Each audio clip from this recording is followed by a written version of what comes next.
অনেকেই বলছে যে ইউক্রেনের একটা এমন মার খাওয়ার দরকার ছিল, কারণ ওরা বিভিন্নভাবে মুসলমানদের মার খাওয়ার জন্য সহযোগিতা করেছে। আমরা যেটা বলতে চাই, আমরা যুদ্ধ চাই না, শান্তি চাই। কোনো বনি আদম নিষ্পাপ মানুষ গুলি খেয়ে মারা যাবে, বোমা খেয়ে মারা যাবে, এইটা আমরা কেউ চাই না, বলেন ঠিক কিনা? যে কোনো মুহূর্তে বিল্ডিং এর পরে বোমা পড়তে পারে, যে কোনো মুহূর্তে কামান দিয়ে হামলা চালাতে পারে, অথবা বিমান হামলা চালাতে পারে, অথবা তাদের বন্দুক দিয়ে গুলি করে অস্ত্র ধরে মেরে ফেলতে পারে। পাখির মতো মারা যাচ্ছে মানুষ, সৈন্যবাহিনী মারা যাচ্ছে, সাধারণ মানুষও মারা যাচ্ছে গো। ও আমার ভাইয়েরা, এমন যুদ্ধ আমরা 1971 করেছি। আমাদের যুদ্ধে আমাদের অনেকেই শহীদ হয়েছেন, আমাদের আপনজনেরা গৃহহারা হয়েছেন, বাড়ি হারা হয়েছেন, তারপরে রক্ত দিয়ে আমরা একটি দেশ এনেছি। আমার ভাইয়েরা, এই পৃথিবীতে বেঁচে থাকতে চাইলেই বেঁচে থাকতে পারবো না, আবার মারা যেতে চাইলেই মারা যেতে পারবো না। যতক্ষণ পর্যন্ত বেঁচে আছি ততক্ষণ পর্যন্ত টাকা পয়সার দরকার আছে, সংসার সন্তানের দরকার আছে, কিন্তু আপনি মারা যাওয়ার পরে আপনার অর্থ সম্পদ, টাকা পয়সা, জমি জায়গা, বউ ছেলে মেয়ে কোনো কিছু কাজে লাগবে না, ঠিক না? লাগবে? আহারে, তোমার গোনা দিন ফুরাইয়া যাবে, গোনা দিন ফুরাইয়া যাবে, যৌবনে লাগবে ভাটি। ওই যে দেখো ডাকিতেছে তোমায় কবরের মাটি, ওই যে দেখো ডাকিতেছে তোমায় কবরের মাটি। সন্ধ্যার আগে যেদিন ডুবিবে বেলা, এক পলকেই ভেঙে যাবে তোমার রঙেরই মেলা, ঠিক না? সন্ধ্যার আগে যেদিন ডুবিবে বেলা, এক পলকে ভেঙে যাবে তোমার রঙেরই মেলা। কারে দিবা তুমি জোরে ধমক, কারে দিবা তুমি জোরে ধমক, কার মাথায় ভাঙবা লাঠি। ওই যে দেখো ডাকিতেছে তোমায় কবরের মাটি, ওই যে দেখো ডাকিতেছে তোমায় কবরের মাটি, ঠিক না? এই গোনা দিনগুলো ফুরিয়ে যাবে। আজকে রাত চলে যাচ্ছে, আগামীকাল সকাল হচ্ছে, আবার রাত চলে যাচ্ছে, সকাল হচ্ছে, রাত যাবে সকাল হবে, রাত যাবে সকাল হবে, দিন যাবে সূর্য অস্ত যাবে। এভাবে যেতে যেতে প্রতিদিন আমরা ঘুম থেকে জেগে উঠে সূর্য উদয়টা দেখি। একদিন দেখব আমাদের জীবনের সূর্যটা অস্তমিত হয়ে যাবে, পরের দিন সকালে পূর্ব আকাশে সূর্যটা আবার নতুন করে উদিত হবে, কিন্তু আমার ঘুমটা আর ভাঙবে না। ভাঙবে? সেই কবরে যাওয়া লাগবে, সেই কবর দেশের বাসিন্দা হওয়া লাগবে। ও আমার ভাইরা, আল্লাহ রাব্বুল আলামিন তাদের উপরে রহমত নাজিল করবেন। পবিত্র কোরআনে বলে দিয়েছেন, ওয়াইযা কুরিয়াল কুরআনু ফাসতামিউ লাহু ওয়া আনসিতু লাআল্লাকুম তুরহামুন। আল্লাহ রাব্বুল আলামিন বলেছেন, যখন তোমাদের সামনে কোরআন পড়া হয়, কোরআন থেকে তেলাওয়াত করা হয়, অথবা কোরআন থেকে বলা হয়, তখন তোমরা হৃদয়ের কান দিয়ে শুনবে, যাতে করে তোমাদের উপর মহান রবের আল্লাহর রহমত বর্ষিত হতে পারে। বলেন সুবহানাল্লাহ। তার মানে আমরা যদি হৃদয়ের কান দিয়ে শুনি, আমরা যদি ধীর স্থির ভাবে কোরআনের কথাগুলো শুনি, আল্লাহ রাব্বুল আলামিন আমাদের উপরে রহমত করবেন। আর আল্লাহ রাব্বুল আলামিন যদি কারো উপরে রহমত করে, তাইলে বলেন তার আর কোনো কিছুর দরকার আছে নাকি? কথা কয় না। যদি মাননীয় প্রধানমন্ত্রী জননেত্রী শেখ হাসিনা কোনো একজন মানুষকে, যেমন আমাদের যশোর জেলার গর্ব, হাত নাই পা নাই তামান্না, নাম কি? তামান্না, বাঁকড়াতে বাড়ি, অনেকেই দেখেছেন। এই মেয়েটা যখন ইন্টারে গোল্ডেন প্লাস পেয়েছে, গোল্ডেন এ প্লাস পেয়েছে, আমার মাননীয় প্রধানমন্ত্রী জননেত্রী শেখ হাসিনা ফোন করেছেন, তার আপন বোন শেখ রেহেনা ফোন করেছেন, এমনকি আমার ছাত্রলীগের সভাপতি ভাই এসেছেন, সাধারণ সম্পাদক এসেছেন, অনেক নেতাকর্মীরা তাকে দেখে গিয়েছেন। এই জায়গা থেকে এখন যেটা বুঝে নিতে পারি, এই তামান্নার পা থাকুক আর না থাকুক, হাত পা না থাকলেও আল্লাহ রাব্বুল আলামিন তার হাত পা অসংখ্য দান করেছে না করে নাই? দান করেছ কিনা? মাননীয় প্রধানমন্ত্রী যদি কারোর পাশে দাঁড়ায়, তার কি আর কোনো সমস্যা আছে? তার কি জেলের ভয় আছে? তার কি গুলি খাওয়ার ভয় আছে? তার কি মার খাওয়ার ভয় আছে? যদি মাননীয় প্রধানমন্ত্রী বলে দেয় আলহাজ মতিয়ার রহমান সর্দার আমি তোমাকে দেখে রাখবো, তাইলে আমার চাচা জানের আর কোনো ভয় আছে নাকি? শুধু মালাকুল মউত আজরাইল ছাড়া আর কেউ নিতে পারবে না, ঠিক না? তেমনি ভাবে আমরা যার সৃষ্টি, সেই মহান রব আল্লাহ রাব্বুল আলামিন যদি আমাদের জন্য হয়ে যায়, আল্লাহ রাব্বুল আলামিন যদি আমার আপনার জন্য হয়ে যায়, আব্দুল কাদের জিলানী রাহমাতুল্লাহ আলাইহি মাঝে মাঝে আবেগে দোয়া করতেন, ওগো আল্লাহ, পরকালের ময়দানে বিচার শেষে তুমি যদি আমাকে জান্নাত দাও, আর সেই জান্নাতে যাওয়ার পরে তুমি যদি আমার খবর না নাও, আব্দুল কাদের জিলানী তুমি কেমন আছো রে, এই খবর যদি তুমি না নাও, ওগো আল্লাহ তোমার কাছে ফরিয়াদ করি, ওই জান্নাত আমি চাই না, বরং তার চেয়ে ভালো তুমি যদি আমাকে জাহান্নামে দাও, আর সেই জাহান্নামে দিয়ে যদি আমাকে বলো, ওগো আব্দুল কাদের জিলানী তুমি জাহান্নামে কেমন আছো গো জিলানী, যদি তুমি আমাকে খবর নাও, তুমি যদি আমার খবর নাও গো আল্লাহ, ওই জান্নাতের থেকে জাহান্নামকে আমি প্রাধান্য দিই। আল্লাহু আকবার। আল্লাহ যদি পাশে থাকে, জাহান্নামে থেকেও শান্তি আছে না নাই? অনেকেই প্রেম করে, ভালোবাসা করে, আমার যুবকেরা, আমার যুবতীরা, নারীরা মাঝে মাঝে চিঠি লেখে রে, যদি কোনো ছেলের সাথে লাইন মারে, তার বলে দেখো কিছু চাই নে, শুধু তোমার পায়ের কাছে একটু ঠাই চাই, আমার গাছতলায় রাখবা, বাসতলায় রাখবা, আমার কোনো আপত্তি নাই। লেখে না লেখে না লেখে না লেখে না? এইবার বিয়ে করার পরে গাছতলায় তো দূরের কথা, দোতলা বাড়ি না হলে থাকে না।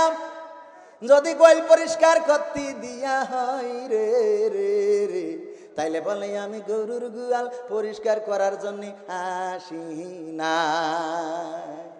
কি তার মানে? বিয়ের আগে এক কথা, বিয়ের পরে আর এক কথা। বাসর রাতি বলল আমি তোমার ছাড়া বাঁচবো না, তোমার ছেড়ে যাব না, এই বিশ্বাস করি আমার যুবক চলে গেছে সিঙ্গাপুরি যেয়ে প্রতি মাসে টাকা পাঠায় আর ইমতে কথা কয়, উনি আবার অন্য জায়গায় ইমতে লাইন ধরিয়েছে। বাসর রাতে কেমন করি বলল তোমার ছেড়ে যাব না। যখন আমার সিঙ্গাপুরের যুবক ভাই দেশে আসতেছিল, অমনি দেখলো যে না এখন তো আসবে, এখন যাওয়ার সময় হয়ে গেছে, উনি আর একজনের সাথে আছে না নাই? কথা কয় না? আমি তো এই এলাকার সন্তান, আছে মানে কি? আরে গ্যারেজ করা। ও আমার ভাইরা, সেই কথায় আসি, মহান রব যদি আমাদের জন্য হয়ে যায়, আল্লাহ রাব্বুল আলামিন যদি আমাদের জন্য হয়ে যায়, তাইলে কষ্ট বলে আর কিছু থাকবে না। যেখানে দেখবেন যত কষ্ট পাবেন, সেই কষ্টটাও আপনার কাছে মধুর মনে হবে। মহান রবকে ডেকে বলবেন, আল্লাহ গো তুমি চেয়েছো তাই ঝড় দিয়েছো গো, তুমি চেয়েছো তাই বৃষ্টি দিয়েছো, তুমি চেয়েছো তাই ধানে ক্ষতি করেছো, তুমি চেয়েছো তাই আমার ব্যবসায় লস হয়েছে। ওগো আল্লাহ আমি তোমার জন্য ইন্না লিল্লাহি ওয়া ইন্না ইলাইহি রাজিউন। আল্লাহ রাব্বুল আলামিনকে আমরা বলবো, এটা অনেকেই মনে করি কিটা মরি গেছে, বোধহয় মরি গেছে, মরার দোয়া অনেকেই মনে করে এটা মরার দোয়া। শুধু তাই না, এটা আবার অনেকেই পড়ে ইন্না লিল্লাহি লিল্লাহি মানে কি যে পড়বে এটা খুঁজে পায় না। মরার দোয়াও অনেকেই পারে না, ঠিক না? মরার দোয়া অনেকেই পারে না। কত জানাজায় গেলেন, কত জানাজা পড়লেন, যদি কোনোদিন ইমাম সাহেব বলে এই কাতার থেকে শুরু করে বলেন দেখি কয়জন জানাজার দোয়াটা জানেন একটু বলেন। আমার বিশ্বাস রে পরের জানাজায় লোক পাওয়া যাবে না। যাবে যাবে পরের জানাজায় লোক পাওয়া যাবে না। এই ওখানে কি হচ্ছে কি মহিলা তো ভরবে, কারণ ওরা সিরিয়ালেও যেমন সিনেমায়ও তেমন বাজারেও তেমন মাহফিলও তেমন। চোর চুরি করে এনে কুরবানি দেয়, চোর চুরি করে এনে কুরবানি দিচ্ছে। স্ত্রী বলতেছে তোমার চুরি করে কুরবানি দেওয়ার দরকারটা কি? করলে চুরি আবার দিচ্ছাও কুরবানি, সারা বছর চুরি করো আমি কিছু বলি না, আজকে কেন চুরি করলে গো? আজকে কেন চুরি করা ছাগল কুরবানি দিলে কও দেখি? এইটা একটা বড় খারাপ কাজ হয়ে গেল। বর বলতেছে এই জন্যই তো মানসি বলে মেয়েদের বুদ্ধি হাঁটুর নিচেই থাকে। কোনে থাকে? মেয়েদের বুদ্ধি হাঁটুর নিচেই থাকে। আহারে এই কথা মন্দ না, কারণ হলো আমি আজকে চুরি করেছি ছাগল কি হয়েছে? কয় গুনাহ হয়েছে। কুরবানি দিছি ছাগল কি হয়েছে? কয় সওয়াব হয়েছে। তাহলে তো ঠিকই আছে, চুরি করে গুনাহ করলাম আর কুরবানি দিয়ে সওয়াব হইল। মাঝখানে আমি আর তুই গোশত যে খাবো ওইটা ফাউরে। কি আমার মা বোনেরাও তেমন বাজারে যাই, আহারে বাজারেও আমাদের চান্স নাই নাই রে। কসমেটিকের দোকানে গেলি আমার মা বোনের জন্য আমাদের সাথে কসমেটিকের দোকানদার ভালো করে কথা কয় না, কয় সরি যান মহিলা দেখতে পাচ্ছেন না, কয় সরেন হুজুর দেখতে পাচ্ছেন না মহিলা। আমি বললো মাল দেখতেছি, আমার কয় সরি যান। আরে বাবা ওরা জানে একটা বিদেশি, আমার বলিস আমার বন্ধু বান্ধব আছে তো কসমেটিকের দোকানে, কয় দোস্ত কসমেটিকের দোকানে বিশাল মজা। কেন? কয় যদি দুই তিনটা তোমার বিদেশি কাস্টমার থাকে গো তাইলে তোমার কসমেটিকের দোকান সাকসেস হয়ে যাবে। ওদের বুঝাইনো যায় যেই জিনিসটা শ্যাম্পু, ওই শ্যাম্পুর মধ্যে যদি কাদাও পুড়ে আনে আর যদি বলে এইটা মাখলে আপনার চেহারায় নূরের ঝুলকানি দেবে গো, আহারে ওইটা কিনে নেবে কে? দেখবেন যে বরণ মরণ বেরোয় বেকায়দা অবস্থা আছে না নাই? কালো মেয়ে বাবা রেখে মালয়েশিয়ায় গেছে, বাড়ি এসে 10 বছর পরে বাড়ি এসে মেয়ে চিনতে পারছে না, বলছে এই সুন্দরী এইটা কিডা গো? স্ত্রী বলছে ঢেলা কান, এখনকে তুমি জন্মতে থি গেলে এখন কিডা? বলছে আমার মেয়ে যে কালো ছিল, আমিও কালো তুইও কালো, মেয়ে পরিষ্কার হইল কি করে? কয় ওই যে ক্রিম বেড়াইয়াছে নাইট ক্রিম গো, ভারত থেকে আসে ওই মেখেছে, ওই মাখার পরে তোমার মেয়ে এখন আলকাতরা সুন্দরী হয়েছে। মারহাবা। যুবকেরাও চালাক হয়ে গেছে, এই যুবকেরাও এখন মেয়েদের মুখের দিকে তেমন তাকাই না, ওরা তাকাই পাত দেখি যে পাই নেটওয়ার্ক আছে কিনা দেখি। পাই যদি নেটওয়ার্ক না থাকে তাইলে বোঝে রে এইটা আলকাতরা সুন্দরী, ঠিক না? ও আমার মা বোনেরা, ও আমার ভাইয়েরা, আসল কথায় ফিরে আসি। এই মাহফিলে আল্লাহ রাব্বুল আলামিন নিয়ে এসেছেন, বসিয়েছেন। আমার মা বোনেরা প্যান্ডেল ভরে দিয়েছে। মা বোনেরা প্যান্ডেল তো ভরে দিতেই হবে। আমার বিশ্বনবী মিরাজে যেয়ে দেখলেন, বিশ্বনবী মিরাজে যেয়ে দেখলেন অসংখ্য নারীরা জাহান্নামে। আল্লাহর নবী মিরাজ থেকে এসে বললেন, ওগো মায়েরা বোনেরা, আমি মিরাজে যেয়ে দেখেছি অধিকাংশ নারীরাই জাহান্নামে জ্বলছে গো। এই জন্যে মা বোনেরাই আমার, আপনাদের উচিত হলো পর্দা করে চলবেন, সন্তানদেরকে মানুষের মতো মানুষ বানানোর জন্যে যা করা দরকার তাই করবেন গো। আমাদের মায়েরা আমাদেরকে বড় করেছেন খেলার কারণে। আপনারা এত কথা বললে একটু সমস্যা হয়ে যায়। খেলার জন্য আমার মা এই মাহফিলে আছে, খালা আছে, মামানি আছে, আমাদের আত্মীয় স্বজন আজকে যা এসেছে। আমি মাহফিলে গেলি মোটামুটি ভালোই টাকা পয়সা দেয়, ভালোই দেয়। কেমন দেয়? আমার সাথে যারা ওরা জানে যে ভালোই দেয়, কিন্তু আজকের মাহফিল টাকা তো দেবেই না, বড় আমার বাড়ি আজ যে পরিমাণ আত্মীয় হয়ে গেছে আমি কল্পনাও করিনি এত লোকের ভাত বাড়া লাগবে গো। সারা জীবন পরের বাড়ি যা খালাম আজকের এক মাহফিলি সিডাই বাস গেছি রে।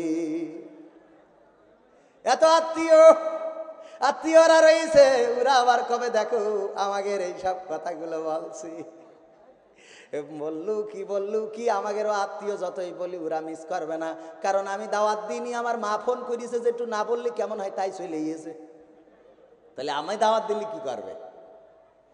আজকে মানে অনেক আত্মীয় এসেছে দেখি, বললাম যে ছেলির মুসলমানিতি বলে দাওয়াত দেওয়া নেই।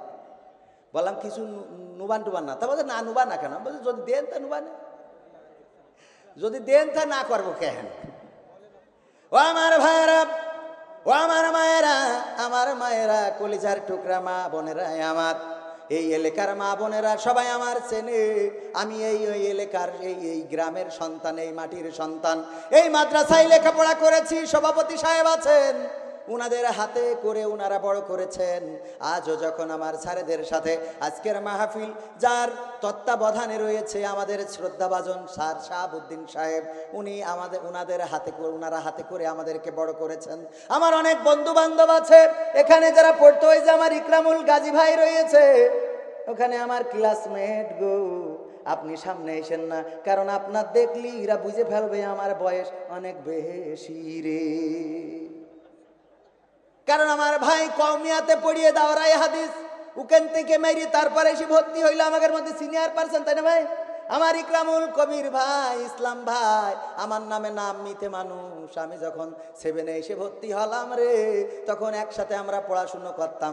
আহারে এরম বন্ধু বান্ধব আরও অনেকেই আছে, আমাদের সুয়ারাব আছে, আমাদের আনোয়ার এসেছে, অনেক বন্ধু বান্ধব থাকতে পারে, নাম বলা সম্ভব না। তাদের সামনেই যত যাই বলি বুঝবে যে এরা তো ছোটবেলায় আমাকে দুষ্টুমি ছিল না ছোটবেলায় দুষ্টুমি থাকে না।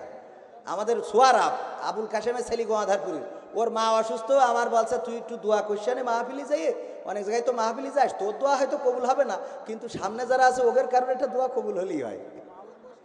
সেই কেন আছে, কত বড় খাটাসের খাটাস, বলছে তুই ওদের দিয়ে একটু দোয়া করাই নিশান, তোর দোয়া হয়তো কবুল হবে না। আসলে আমার দোয়া ঠিক মতো সেরম হয়ও না। তালাতে একজন চেয়ারম্যান বসা, আমি দোয়া করে দিলাম চেয়ারম্যান সাহেব আমার পাশে বসা, আল্লাহ তুমি চেয়ারম্যানকে কবুল করে নাও, নেক হায়াত দিয়ে দাও। যেই চেয়ারম্যান কোরআনের মাহফিলি এসেছে গো, আল্লাহ তুমি আগামী নির্বাচনে তার পাশ করার ব্যবস্থা করে দিও। এইবার ভোট হয়েছে, উনি ফেল করে বসে রয়েছে। কি করেছে? ফেল করিস তো করেছে। ওখানে যে নির্বাচিত সে বলিছে আমাদের উকান মাহফিলির দাওয়াত ছিল আমার 11ই নভেম্বর, বলল না কবির বিনস আমাদের এখানে ওয়াজ করতে দেওয়া হবে না। কেন, অপরাধ কি? বলল গতবার এসে যে চেয়ারম্যান ছিল ওর জন্য দোয়া করে গেছে, ওর জন্য দোয়া করেছে, ও যেন আবার পাশ করে, এই জন্য কবির বিনস আমাদের এখানে আনতে দেওয়া হবে না। আমি বললাম বলি দাও, আমি তো দোয়া করেছি, তা তো পাশ তো করিনি, কবুল হয়নি। দোয়া করিস তা তো ফেল করেছে, তাহলে কেন, আমার কি দোষ? আমার দোষ আছে বলেন? দোয়া করি যদি পাশ করতো তাহলে একটা কথা ছিল।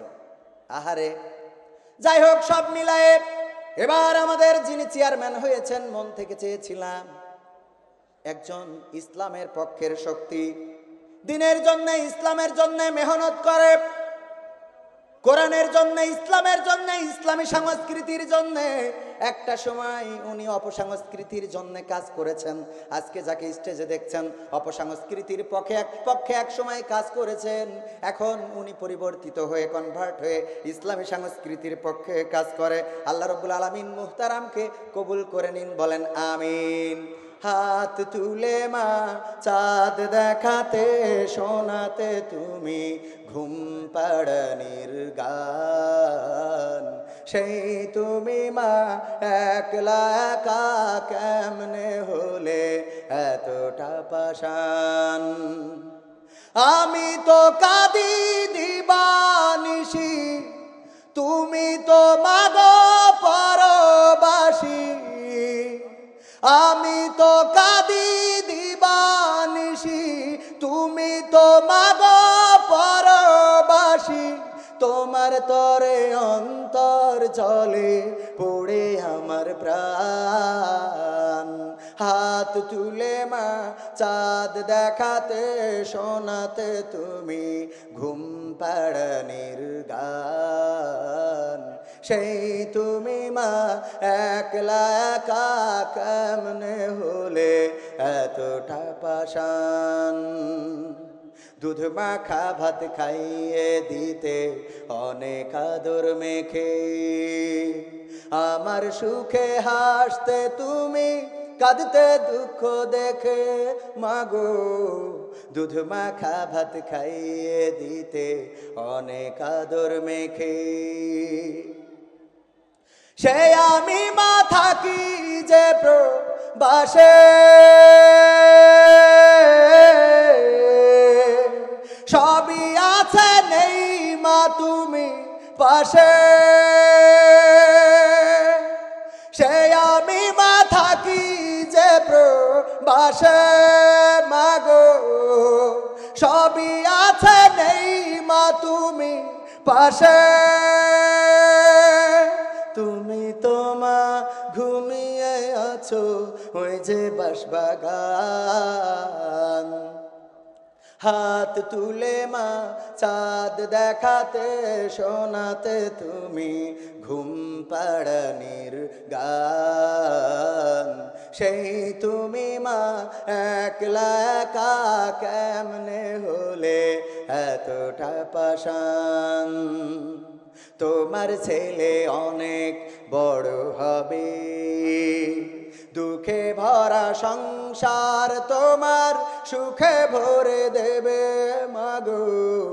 তোমার ছেলে অনেক বড় হবে, এই তো আশা ছিল তোমার বুকে,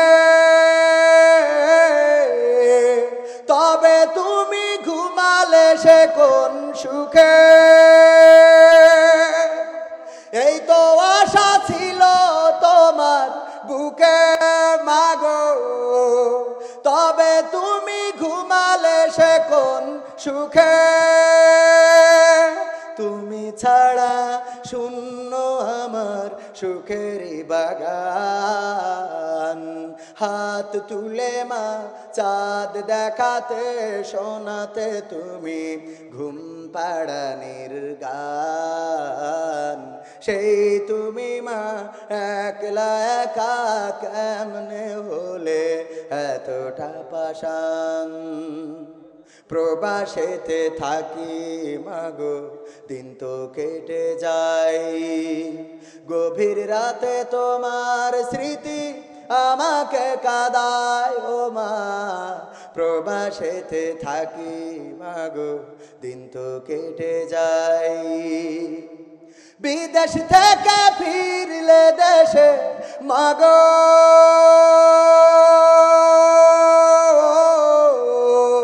তোমার আদর স্নেহ নায়ার পাবো।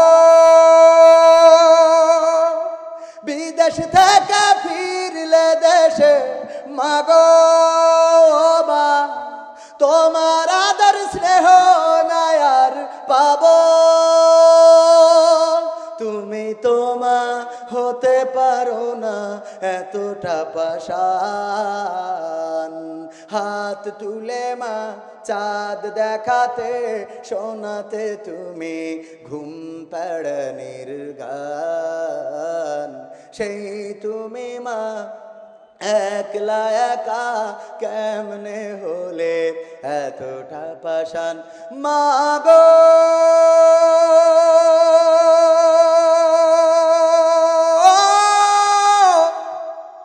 ও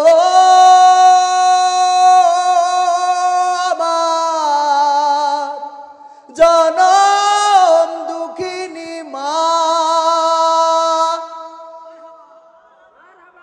মায়ের জন্য মারহাবা এত আসতে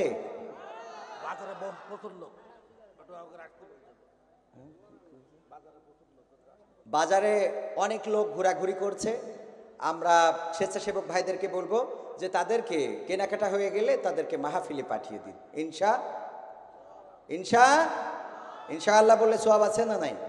আল্লাহ রাব্বুল আলামিন প্রত্যেকটা হরফে কয় সওয়াব দেন? আলহামদুলিল্লাহ। সবাই আমরা জানি, সওয়াবটা জানি, গুনাহটা জানি না, ঠিক কি না?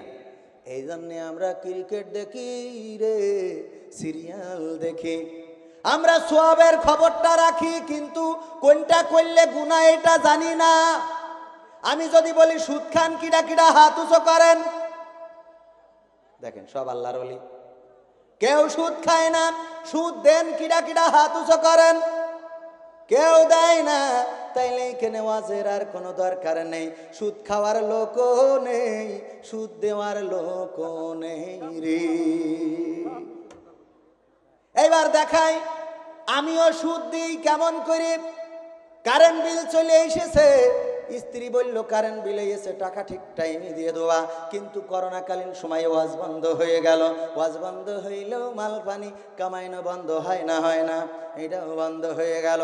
এখন কারেন্ট বিল তারিখ মতো যদি দিতে না পারি গো, তাইলে অমনি জরিপানা আছে না নাই?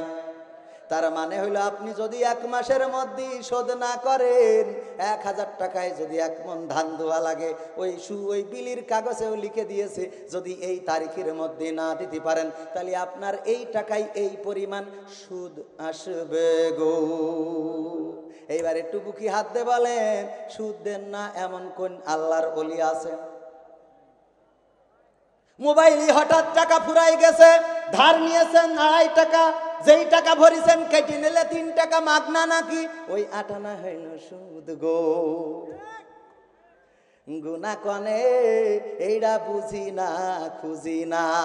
বুঝি বলেন, বুঝিও না, খুঁজিও না। ও আমার ভাইরা, আমরা ভালো জায়গায় দিতে পারি না, খারাপ জায়গায় দিয়ার লোকের অভাব নাই নাই রে। বাড়িতে এলইডি আছে, ওই যে দেখেন এলইডি 53 ইঞ্চি না 43 ইঞ্চি এখানে লাগাইনো। এখন সবার বাড়িতে কালার টেলিভিশন শুধু না, এলইডি হয়ে গেছে দেয়ালের সাথে আটকাইনো। আর কদিন পরে আরো অন্যরকম ফাংশন আসবে। এখন তো রিমোট চাপলি হয়, আর আগামীতে যেটা আসছে সেটা হলো আপনি বলবেন 1, কি বলবেন? টিভি 1, এইটা বলবেন 1 হয়ে যাবে, আবার বলবেন টেলিভিশন অফ হয়ে যাবে। এর প্রমাণ হইলো মাঝে মাঝে গুগলে সার্চ করেন কবির বিন সামাদ, ওখানে একটা ক্লিক করে বলেন কবির বিন সামাদ, আসে না? আসে না? মনে করছেন যে এইটা হবে না, হবে হবে রে। ও আমার ভাইয়েরা, আমি টাকা কালেকশন করলাম, নিজে একটা মাহফিল কামাই করে। মাহফিল ছিল নোয়াখালী, উরা দাওয়াত দেওয়ার আগে পোস্টার করেছে, করি আমার কয় যে এই পোস্টার করে ফেলাইছে, এখন আপনার আশাই লাগবে। আমি বললাম আমি যাতে পারবো না, কারণ কথা দিছি আমি একটু কালেকশনে বের হব। আমি কালেকশনে আমাদের ছুটিপুর বাজারে কালেকশনে নিজে থেকে কালেকশন করলাম গো। আহারে, সারাটা বিকেল দুপুর 4টে থেকে বিকেল 4টে থেকে শুরু করে ঈশান নামাজ পর্যন্ত কালেকশন করলাম। হাঁটতে হাঁটতে পা ব্যথা হয়ে গেছে, ঠ্যাংও ব্যথা হয়ে গেছে, পায়েও ব্যথা হয়েছে, ঠ্যাঙেও ব্যথা হয়েছে। আমার একটা পা ভাঙা, ওইটা ফুলে মোটা হয়ে গেছে, কিন্তু টাকা যা উঠেছে তা হইল 11,900 গো। অথচ আমি যদি মাহফিলি যেতাম তাও 20-25 হাজার দিত। কয় হাজার? আমি আমার স্যার শাহাবুদ্দিন স্যার কই? স্যার, আমার স্যারের বললাম, স্যার এই বাজার কালেকশন না করে আমি যদি ওয়াজটা করতে যেতাম, তাহলে যে টাকা দিত রে, ওইটা এই মাহফিলির টাকাটা দিল এর থেকে বেশি হইতো, আবার কষ্টও কম হইতো। কথা কয় না? ওয়াজ করলে কষ্ট একটু কম আছে না নাই? ওয়াজ করলে যে কত সহজে ইনকাম গো, যদি বুঝতো। আর খাওয়া তো আছে, আমার বিশেষ অতিথি বলছেন খাওয়ায় আছে, আছে রে, এমন খাওয়া আছে। পাঞ্জাবি বানাতে দিলাম রাউন্ড করে, বললাম গোল পাঞ্জাবি বানাই দাও, ও বানাইছে সামনের দিকে ঝুল, পিছনের দিকে খাটো, ঠেঙ্গো হয়ে গেছে পিছনে। গাই দিলাম আমার বন্ধু তরিকুল, ও বলছে গাই দিছিস, পিছনতে দেখা যাচ্ছে ঠেঙ্গো, সামনে ঝুল, ঘটনা কি? আমি বললাম আমার দর্জি ভাই এই ঘটনা কেন? বলতেছে আমি ইচ্ছা করে সামনে একটু ঝুল করে দিছি। আমি বললাম কেন? আমি তো বলেছি গোল করে দিতে, আপনার ঝুল করতে কইস কিডা? বলছে হুজুরগের পাঞ্জাবি সামনে একটু ঝোল না করে দিলি ওই যে ভুড়িতে যেইটা কভার করে ওইটা ঠেঙ্গো হয়ে যায়, এই জন্য একটু ঝুল করে দিছি, ভুড়িতে কভার করে গোল করে দেবে গো। কি বোঝা গেছে? আমার আল্লাহ রাব্বুল আলামিন মানুষকে দুটি পথ বলে দিয়েছেন, একটা হক আর একটা বাতিল। সত্যের পথ মিথ্যার পথ, আলোর পথ কালোর পথ, অন্ধকারের পথ। এমনি ভাবে সবকিছুর ভালো আর মন্দ বিপরীত আছে না নাই? কথা কয় না, বিপরীত আছে না নাই? আমি বাজারের কথা যেটা বলছিলাম, কালেকশনে গেলাম, 10টা টাকা দেবে, খুঁজে খুঁজে খুঁজে খুঁজে খুঁজে কোন টাকাটা পুরনো, কোন টাকাটা ছিঁড়া, কোন টাকাটা ব্যাংকে চলবে না, কোন টাকাটা নেটওয়ার্ক পায় না, এইগুলো খুঁজে খুঁজে বের করে দিয়েছে গো। এই লোকটা যখন মরে যাবে তখন কাপনে কয়টা পকেট বলেন? 10টা। কয়টা? 20টা, 50টে। কাফনে তো পকেট নাই।